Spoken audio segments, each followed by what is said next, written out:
Once you understand that banks are actually backed up by insurance companies because of the 14th Amendment, once you understand how banks work, and what is a bank? Well, banks are found on both sides of a river. They're called river banks. So what does a river bank do? It directs the flow of the currency. Because your money is referred to as maritime admiralty, the law of water. It's a cash flow, a liquid asset. Money goes through your hands like water. No, money is water by law. It's a flow. Right. And so, once you understand laws, like I said, people do not understand how this world, and especially how America, actually works. I don't care how smart you think you are, how highly educated. I've sat and talked to politicians and astronauts, and they sit and look at me with glassy eyes when I'm explaining to them maritime admiralty law as opposed to the common law of England, and how laws actually work in America, and how banking, in fact, works in America, and how we are maritime admiralty products, because money is water, and you came out of your mother's water when you were born. You came down the birth canal. Once you understand how this dark system really actually works, and again, my biggest disappointment is the fact that I've been confronted when I talk to audiences, which I have all over the world. I know when I'm talking to an audience, I can see it. They are not relating to what I'm talking about. It's called cognitive dissonance. They've never heard anything like this. All they know is partying and their job and watching basketball and doing whatever it is that they call themselves doing with their lives, but nobody's ever really thought about what they're doing and where we're going as a human race and where we came from and who created us. And, I'm just amazed at the cognitive dissonance of the human race. People just generally don't get it. Right. That there is a world of knowledge that's been hidden from you. So you mentioned previously, I've heard you say that humanity can be looked at as a huge herd of animals out on the Serengeti. Yeah. And, wherever there are grazing animals, there are also some lions. That's right. And they're crawling. They're crawling low under the radar. They're not out there, they don't come out like a parade, so all the animals will see them coming. No. They're quietly sneaking up and choosing when they're going to hit and what they're going to do, because they're superior. They hunt in packs, and they know what they're doing. While all the hapless animals out in the Serengeti plains, they have no idea in the world what's coming, but somebody's going to die. And so that's the same thing I have always felt about, civilization. Well, the people just going out every day, doing what they do, and living their lives, their same little lives that they've always lived, never, ever suspecting for a moment how big this world system and how big it is, how long it's been in existence, and what it's actually doing. And I'm just amazed how many people don't even care. Yeah, unfortunately. Me, I've always cared. I've always wanted to know who's behind the scenes and what are they really doing. When I was a kid, when other families would come over to visit my family, I always enjoyed it because they would bring their kids, and so I would have someone to play with as a child. But then later on, when the people would come over after dinner, the men would end up in the front room, and the women would end up in the kitchen, and they would always tell us, especially my father, would always tell us, "You kids go out and play ball." Well, even as a kid, I told my dad in front of everyone else, I don't want to go out and play ball. I want to hear what you guys are talking about while I'm out playing ball. I want to hear what you're talking about. And so that's always been the problem, is that adults and people with higher knowledge want you to go out and play ball. Well, I've decided a long time ago, I'm not playing ball with anybody. I'm not a team player. Right. I'm an American. I'm a human being. I have a right to know what you're doing. And if you're doing something to harm my country or me or manipulating my family or hurting me, I have a right to know. And I want to know. That's a big difference. People, generally speaking, don't care or don't want to know. That's it. So you mentioned, I think it was in the Project Camelot interview, that there's a change coming for humanity, perhaps a mutation, you described it. Oh, yes. That is planned for us. As we're sitting here grazing on Serengeti, the masters have something in mind for us all. And you can bet on it. I was hoping you could elaborate on that. Is this sort of a selection process where the herd is culled, or is this some sort of a manipulation process? Could you elaborate on that at all? Yeah. I agree that Christians will tell you that man did not evolve from monkeys. And I agree with that. Man is evolving into monkeys. Yeah. Okay. We are evolving into a bunch of chimps. Because even our best educated people do not know what is going on. They have no idea. All they know is they're being paid to do their job. They go along to get along. They're ill-informed and unread. All they know is what they've been told to say and what they've been told in their universities and schools. And so that's why you go to college. You go to university or college to get a degree. What is a degree? It's a work permit. Now you can go out and get a job because you've learned what to kiss and when. That's why you have in schools, bells. You have different classes.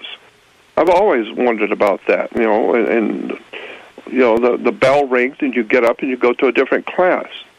So I figure that junior high school and high school was only for one reason, to teach you how to react to the bell. When they ring the bell, you do something, like Pavlov's dog. So I never did very well in school. I always waited till I got out of school to go to a library and sit and read and study. And so at a very early age, it became apparent to me that the whole human race is being mutated, because the people that founded this country back in the 1600s, and generally speaking, the population of the aristocrats of the 17th and 18th century cannot even communicate with the people today. All we know is street language. We don't understand terms of law. We don't understand how things work. We don't understand how government works. So I can imagine the founding fathers of America coming back and looking around this country would faint. They'd be in a hospital somewhere because they wouldn't even recognize this lunacy. It has nothing to do with what they were trying to accomplish and what they're trying to do. Right. And so I think that we are slowly but surely, in relation to what you asked, I think we as human beings on the earth are being computerized, and our humanity is being systematically taken out of the human thinking. Our humanity is slowly but surely being dropped in lieu of bringing into the world a new man. The Russians talked about the new man. Pavlov wrote about the new man. The Nazis were big on that subject of the new man. Go on the web and just type in the word new man, and you will begin to see what that term meant to the Russian communists, to the Nazis, to the fascists, to the ancient world. It's a very interesting subject about how the human race is being purposely, by a design, prepared to go into a new world order in which there will be no longer any human freedom. There will not be any freedom. There will be no liberty or justice. There will only be the powers that be over you. And they are referred to as, quote, the authorities, end quote. And the authorities will have you on your knees, crawling on your knees, and there will come a day when you will not be able, as a human, you will not be able to think, you won't be able to question, and God knows you must be in compliance with the Führer out of Berlin. So today we have something called political correctness, in which you must be in compliance. Well, that's the old Nazi, fascist, German, NKVD, KGB, Russian crap of trying to destroy human freedom and human intelligence. And so I've seen all this stuff for 50 years. I'm 70 years old. I've been around the world. I know what's going on. Unfortunately, young people have never been told much of any of this. They're given, trinkets and play toys and electrical things to keep them occupied while they're older men, while older people in high places are planning our future as a human race. That's for sure. I can definitely attest to that. Walking around the streets of Cambridge here, you see half the people are typing on their cell phones wherever they walk. Yep. And it's just too much for me. Well, look I've sat and listened to scientists and philosophers and people who are in the know talking about how the human cells are being used in computers now. They're actually taking human cells and tying them into computers so that one day, maybe 100 years from today, that the human race will be a computerized monstrosity in which then all nations and the peoples of the world can be programmed. Simple. Whatever you want France to do, just type it in, and all the Frenchmen who are used to following the orders, all the Germans, whatever, especially in America, be very easy, because we're all computerized now. We don't even know what tomorrow is. Right. We haven't got no idea in the world what's going on in our country. So I think that ultimately we're going to lose our humanity. There will be no longer any value in your family, in your mother, your father, your grandparents, your children. It will be nothing more than you are a human resource, I believe the term is. Mm-hmm. And that gets into the maritime admiralty law, the law of water, and how you are nothing more than a human vehicle. It's called movable property. In commerce, human beings are called movable property. You are a human resource. You're just a blip on the computer. So that's it. I'm just old enough to look back on all this stuff and see it for what it is. Right. You mentioned there's a significance to a certain symbol called the dawn of the new day, and I wonder if this time period that you see this mutation occurring, would it be a sudden thing, or would this dawn of the new day thing occur over many years, or how exactly you saw that come? No, it will occur over many, many years. It started centuries ago. The whole idea of Jesus coming back into his kingdom is connected to this occult, hidden, and I need to clarify too. The word occult simply means hidden. Doesn't mean it's evil, just means hidden. Right. Well, so much of real knowledge and wisdom is hidden. And but this whole idea of the dawn of a new day, I have a video out on it that just begins to scrape the surface. But the idea is that there is coming in the near future a whole different world that the human creature is going to find itself in. And that our masters who are behind the scenes, the politicians of the high up, and the people who are the real people who run the planet, you will never know who they are.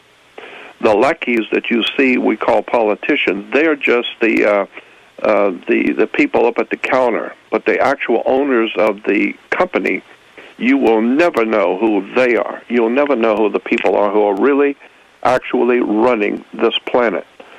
Because you'll never see their names, you'll never see their faces. All you will see is their lackeys. These aren't the Rockefellers of the Rothschilds. These are people in existence right now. That's right. That you'll never even know.